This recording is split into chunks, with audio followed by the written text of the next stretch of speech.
Alors la 13e heure, c'est le nom d'une église, donc c'est le titre de mon roman, mais c'est surtout le nom d'une congrégation, d'une sorte de secte fondée par un personnage qui s'appelle Lenny. Et mon désir d'écrire ce livre, il est... Alors, évidemment, il y a de multiples raisons à l'écriture du livre, mais il y a d'abord la volonté de reprendre Farah, l'héroïne d'Arcadie, de la placer dans une nouvelle configuration familiale et sociale. Donc c'est elle qui ouvre le livre et qui raconte. Elle est élevée par Lenny, son père. Alors ça c'est un nouveau personnage, donc qui est le fondateur de l'église de la 13e heure. Et ce Lenny, il a eu une espèce de coup de foudre poétique et il a fondé toute la liturgie de son église autour de la récitation de poèmes, et en particulier d'un poème de Nerval, un sonnet qui s'appelle Artémis et qui commence par la 13e revient, c'est encore la première et c'est toujours la seule. Bref. Il rassemble autour de lui des gens qui sont finalement... comme dans Arcadie, très fragile, très angoissé, hein, des moteurs du récit c'est l'angoisse, et il élève Farah tout seul parce que la mère de Farah les a abandonnés à la naissance de Farah. Donc deuxième partie racontée par Lenny, troisième partie racontée par Hind, qui est la mère de Farah, mais qui est en fait son père biologique parce que Hind c'est une femme trans. Donc voilà, roman triptyque, roman choral, roman où il y a beaucoup de références poétiques, hein, j'ai mis la poésie au cœur du récit. Il y a des références romanesques dans la première partie, poétiques dans la deuxième partie, et Hind, qui est donc ce personnage de femme trans, elle, ses références sont plutôt musicales, donc voilà, elle écoute Fréhel, elle écoute Piaf, elle écoute Brel, elle écoute Sardou, et elle écoute Goldman. Et voilà, je sais déjà plus que dire sur ce livre. Alors c'est un roman qui a un ancrage dans des réalités très contemporaines, et en particulier la conception de Farah, finalement, elle correspond à des pratiques récentes de GPA, puisque finalement Farah, elle est inséminée par le sperme de Hind, qui sera sa mère d'intention, mais qui est son père biologique, et elle est portée par une mère gestationnelle.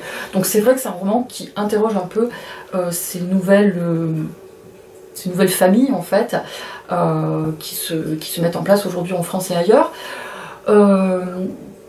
Je reviens sur le thème de la transidentité, hein, qui traverse un peu tous mes livres finalement depuis le premier, depuis Ray de Cœur, avec ce personnage de Hind que j'espère être un personnage très fort, très flamboyant, très beau, hein, en dépit de son comportement un petit peu problématique.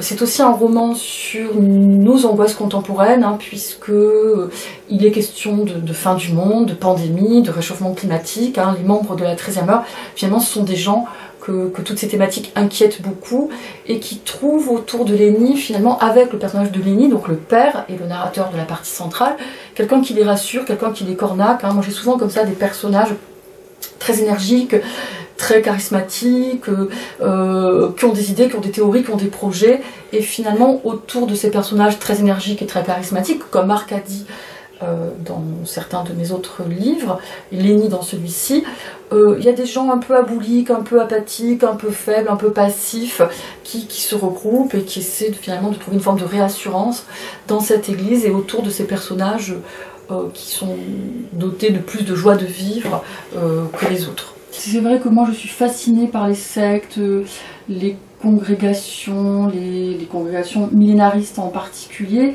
et là il me semble que les récents événements, hein, en particulier la pandémie mais aussi la guerre, réactivent nos angoisses millénaristes, nos peurs de fin du monde, et donc cette église de la 13e heure, elle considère que les catastrophes se multiplient.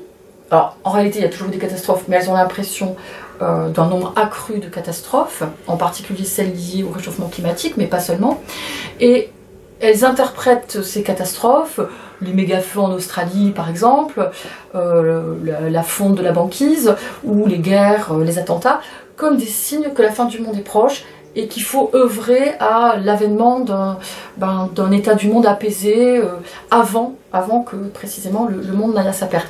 Donc il m'a semblé, j'ai toujours été intéressée par les sectes, les congrégations, les églises, mais là il m'a semblé peut-être que les événements récents donnaient une actualité au millénarisme, et par ailleurs j'avais quand même en tête l'idée de retrouver peut-être quelque chose qui serait qui rappellerait le christianisme finalement, avec Léni comme Christ, rassemblant autour de lui des gens un peu en rupture de bande, des inadaptés sociaux, comme ce qu'a dû être, hein, je pense, ce qu'ont dû être les premiers apôtres quand le Christ est arrivé. Donc voilà, j'avais un peu cette idée d'écrire une espèce de vie de Jésus grotesque et poétique et surtout contemporaine. J'ai matiné ça avec l'idiot de Dostoïevski, plus Nerval, plus Apollinaire, plus Aragon, plus Éluard, et ça donne la 13e heure. Je raconte aussi une histoire d'amour, hein, c'est-à-dire que c'est quand même très centré autour de l'histoire d'amour entre Léni et Inde. Donc Inde est le premier amour de Léni. Est-ce que Inde aime Léni? Bon, la question reste posée. Et je voulais écrire cette histoire, vue par l'un et vue par l'autre, et aussi comment Léni survit à un chagrin d'amour. Donc la partie centrale, elle est quand même... il y a beaucoup de pages consacrées à ce chagrin d'amour et à l'aide inattendue que Léni trouve finalement dans la poésie. Parce que la poésie souvent transcrit, évoque le chagrin d'amour. Aragon l'a fait, Apollinaire l'a fait, et Éluard l'a fait. Et Léni finalement il se trouve des frères et des sœurs en chagrin et en déréliction. Et ça l'aide finalement de se réciter du Aragon alors qu'il essaie péniblement de se remettre de la rupture avec Inde. Donc c'est quand même une histoire d'amour. C'est une histoire d'amour, de passion, de rupture, de retrouvailles. Il y a effectivement des scènes de retrouvailles entre la mère et la fille, hein, des scènes de retrouvailles entre Léni et Inde. Et donc peut-être qu'effectivement ça charge le roman d'une forme de sensibilité ou d'émotion que j'ai peut-être moins exploré avec les précédents livres, je suis pas sûre, mais en tout cas, il y a cette dimension assumée de raconter une passion torride au centre du récit, mais qui n'a pas été vécue comme une passion par tous les protagonistes. Donc voilà, ça pose la question aussi de savoir, dans un couple, qui aime le plus, qui se contente finalement de se laisser driver par les sentiments de l'autre, qui est incapable d'aimer, qui au contraire a de l'amour à donner à profusion. Donc, et ça, c'est assumé aussi par les références poétiques et les références à la chanson, parce que la chanson ne parle que de ça. La chanson populaire, la chanson réaliste, la variété parle d'amour, hein, c'est même 90% des chansons. Donc voilà, une fois de plus, hein, j'ai essayé d'écrire un livre qui soit une sorte d'hommage à la littérature, romanesque dans une première partie, poétique dans la deuxième, et un hommage à la chanson, avec des références à Sardou, à Goldman, à Piaf, à Brel, et même à Serge Lama dans la troisième partie.